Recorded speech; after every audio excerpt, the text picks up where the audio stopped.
अमरीकी मुदाखलत के बाद पाक भारत जंग बंद हो चुकी है। पाकिस्तान में शादियाने बज रहे हैं, मिठाइयाँ बंट रही हैं, फौजी जवानों पर फूल फेंके जा रहे हैं। लेकिन इंडिया में इसके बिल्कुल ही उलट है।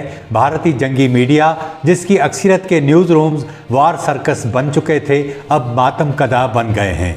ट्रंप को गालियां दी जा रही हैं, सियासी मुखालिफ भी चढ़ दौड़े हैं, कह रहे हैं कि मोदी पार्लियामेंट आओ और ऑपरेशन सिंदूर का जवाब दो।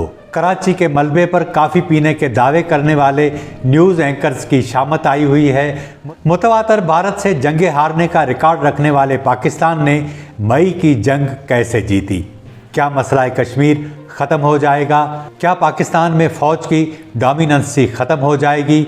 आज इस पर बात होगी। अमेरिका ने दे दिया धोखा, $1 बिलियन खा गया, आपके डिकार नहीं दिया। It is not the job of the President of the United States to make. Till a few days back, he said that this is not for him to look into, and now he's congratulating both countries, trying to be a global peacemaker. Pakistan हमको मार के चला गया। पाकिस्तान ने हम पर हमला बोल दिया मुंबई में, और हमारे मंत्री भी अमेरिका गए और रोने लगे, ओबामा ये हमको। हम सिर्फ उसको ये कहना चाहते हैं, ना हम तुम्हारी ताकत, ना तुम्हारी मकारी और तुम्हारी जारियत से मरूब होने वाली कौम है। ट्रंप ने दूसरा ट्वीट किया, कहा कि कश्मीर के मसले के हल तक पहुंचने के लिए दोनों मुल्कों के साथ मिलकर काम करेंगे, पाकिस्तान और भारत के साथ तिजारत बढ़ाएंगे वगैरह वगैरह। लेकिन ऐसा क्या हुआ था कि इक्तसादी और अस्करी लिहाज से एक ताकतवर मुल्क भारत को पाकिस्तान से शिकस्त खानी पड़ी?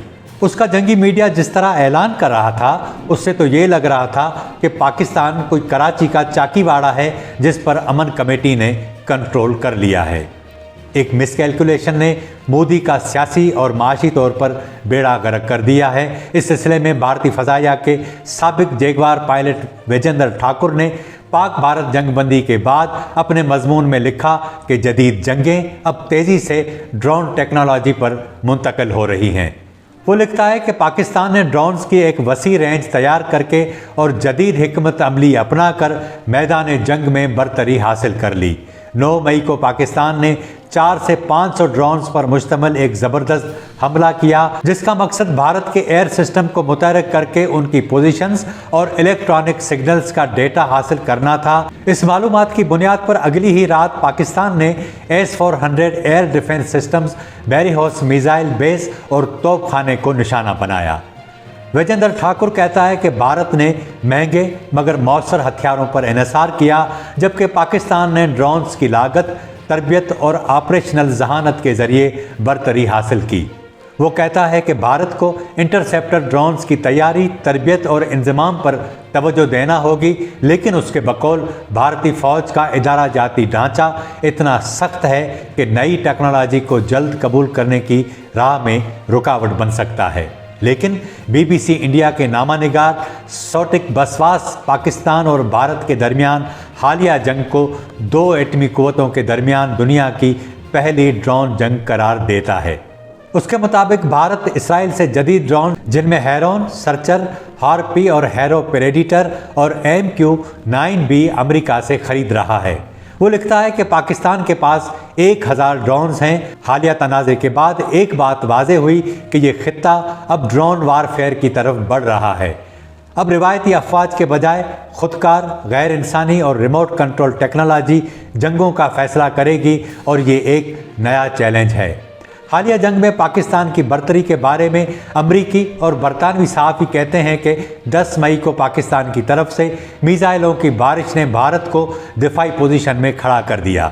सहाफ़ी रॉबर्टसन ने दावा किया कि पाकिस्तान ने सिफारती कोशिशों की वजह से खामोशी अख्तियार की, लेकिन उसके ज़राए के मुताबिक जब पाकिस्तान ने 10 मई को फैसला कुन हमला किया तो भारत ने फौरी तौर पर अमेरिका, सऊदी अरब और तुर्की से रब्ता किया।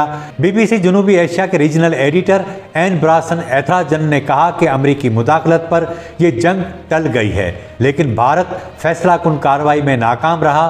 पाकिस्तान ने खुद को एक फातह के तौर पर मनवाया। इतलात यह है कि ट्रंप इस बात पर खुश है कि उसने अपने 100 दिनों की सिफारतकारी अल मारूफ टैरिफ डंडे के ज़रिए कामयाबी से जंगबंदी कराई। अब कहा यह जा रहा है कि वो मसला कश्मीर हल करा के अमन का नोबेल प्राइज़ हासिल करना चाहता है। अपने पहले सदारती दौर में भी उसकी यही ख्वाहिश थी, लेकिन वो इसमें कामयाब न हो सका। इस बार उसने टैरिफ वार शुरू करके दुनिया के तमाम ममालिक को ब्लैकमेल करना शुरू कर दिया है। भारत भी इसी फहरिस्त में मौजूद है। हालिया जंग जिसमें मोदी को उम्मीद थी कि ट्रंप इस बार खुलकर उसका साथ देगा, लेकिन ऐसा नहीं हुआ। ट्रंप के पहले दौरे हुकूमत में पाकिस्तान के अहम हलकों में ये नुक्ता ज़ेर बहस था कि मसला कश्मीर जनरल बाजवा के दौर में हल हो जाएगा। उस वक्त ट्रंप की ये ख्वाहिश थी कि वो ये मसला हल करा के अमन का नोबेल प्राइज़ हासिल कर ले, लेकिन तब ये नहीं हो सका। लेकिन अब की बार लगता है कि ऐसा हो जाए। इस ट्रंप की ख्वाहिश पर चीन और रूस क्या रद्द अमल देगा, इसका कुछ इंतज़ार करना पड़ेगा। यहाँ आपके जहन में ये सवाल आ रहा होगा कि अगर मसला कश्मीर हल हो गया तो फिर पाकिस्तान की फ़ौज क्या करेगी। इसका जवाब यह है कि अगर इंडिया पाकिस्तान समेत तमाम मसाइल हल हो भी जाएं, तब भी फ़ौज अपनी कुव्वत के साथ सियासी मामलात में अपनी डोमिनेंसी बरकरार रखेगी, क्योंकि सियासी जमातों को कमज़ोर करने और सिविलियन सिस्टम पर अपनी मुकम्मल अजारादारी और ख़ुद को माशी तौर पर मुस्तहकम करने का उसका एजेंडा अब पूरा होने जा रहा है। इस जंग के बाद तो पाकिस्तान के फ़ौज के किरदार की अहमियत ज़्यादा बढ़ ही नहीं, बढ़ाई भी गई है।